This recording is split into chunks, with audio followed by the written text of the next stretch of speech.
make this lucky person the last one. Okay, let's see here. Sorry, everyone else. 3D&J Godfather says, B minor 8, do you miss your peanut butter cup? I do. Brad one Bloom. more. Let's see.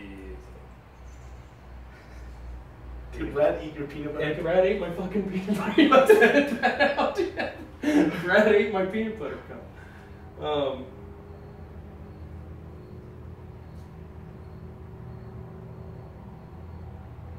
Okay, this is a good one.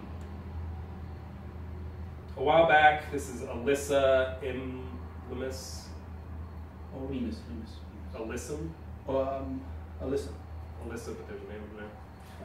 Alyssum. That might be a little addition. Yeah, I think. As far as she's one of the homies though. Okay. A while back, I watched a video of yours, and you said the best thing to do in cutting is to get in and out. And then why is it the competitors want to take such a long time? Wouldn't it be better to be aggressive so that one can maintain as much mass as they can and go back into a reverse diet sooner? I've never understood the difference. Okay, so I think there's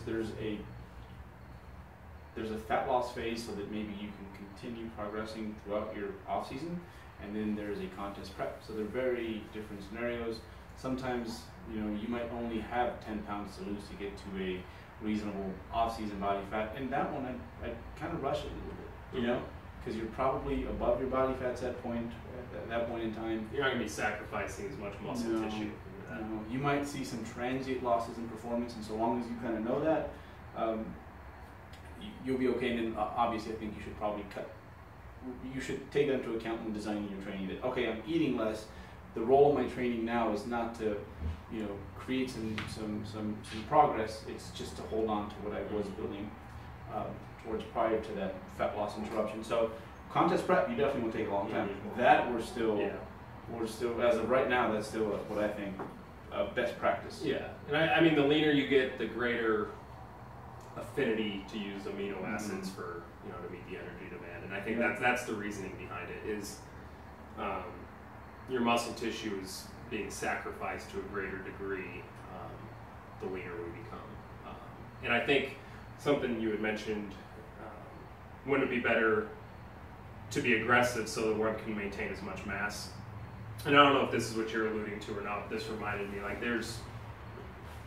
you hear this a lot with some bodybuilders that think like, these might be the guys that never quite come in. Oh, I know who you're talking about. Never quite come in.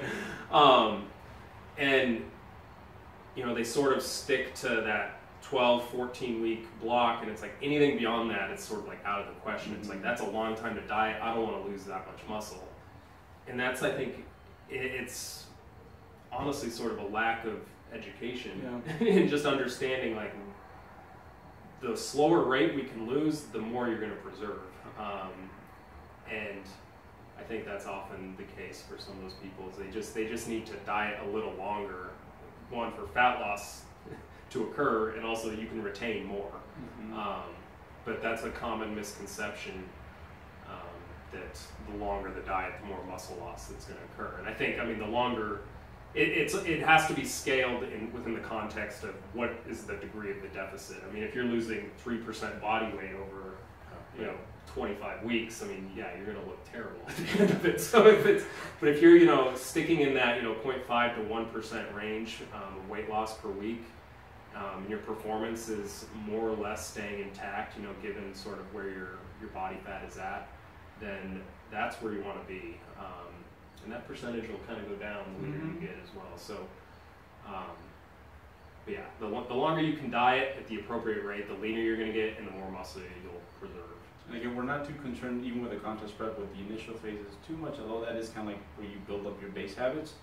However, it's that turbulent point. It's really nice for when you get to the point I can lose 5 pounds in the last 10 weeks, or something of that nature. And so for those scenarios, slower is better during the tail end of an extreme fat loss diet. But I think just a little maintenance diet, you could probably be a bit more assertive so you can get right back to progressing. And I think she also brought up the whole like in and out. So I guess we're Mm-hmm. in, we finished the fat loss, now we're out. And obviously depending on how lean you were, how long you dieted for, Mm-hmm. that's going to kind of dictate how fast it's going to take for you to get back to, to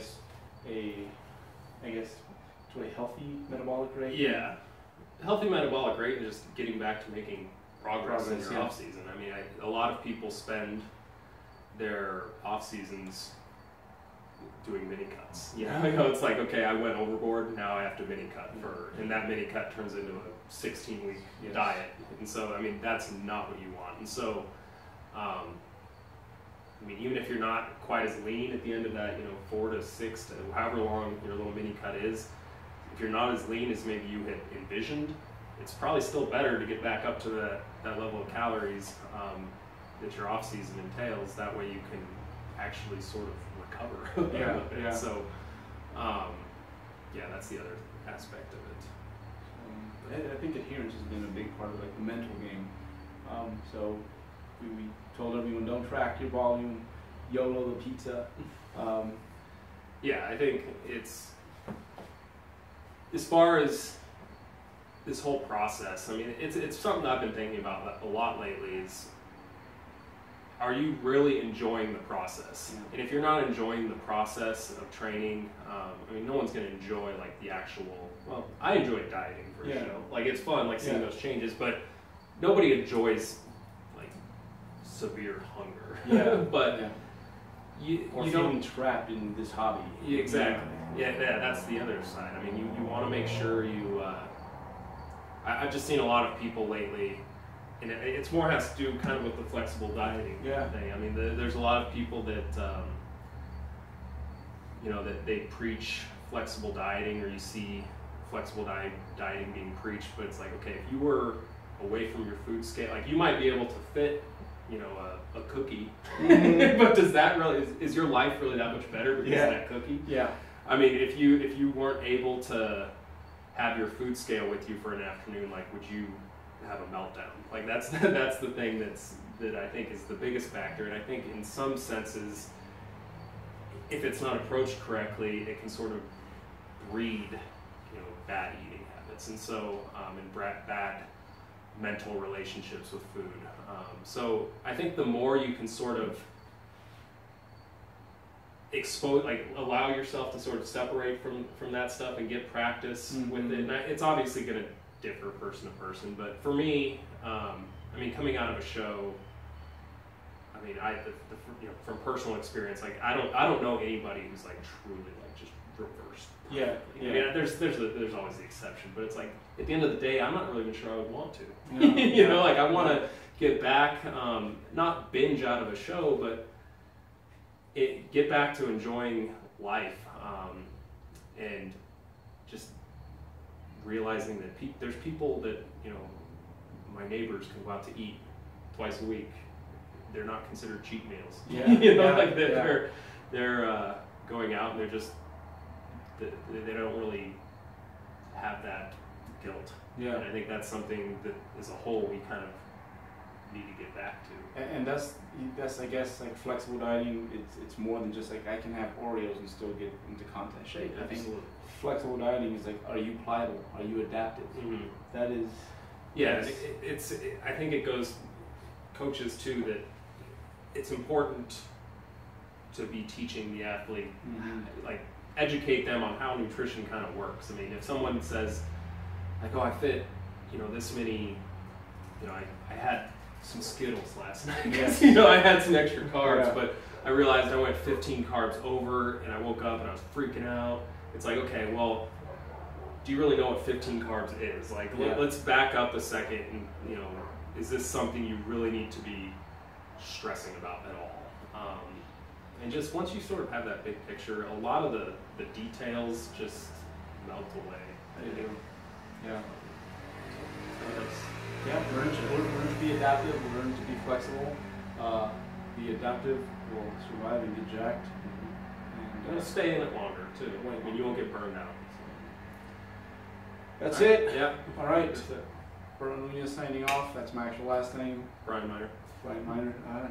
that you're thinking of one. All right, guys, and look for our next Instagram post. We really appreciate you guys contributing to this. A lot of good questions this time. Yeah, that was good. That was a good one. All right. All right, guys. Thanks.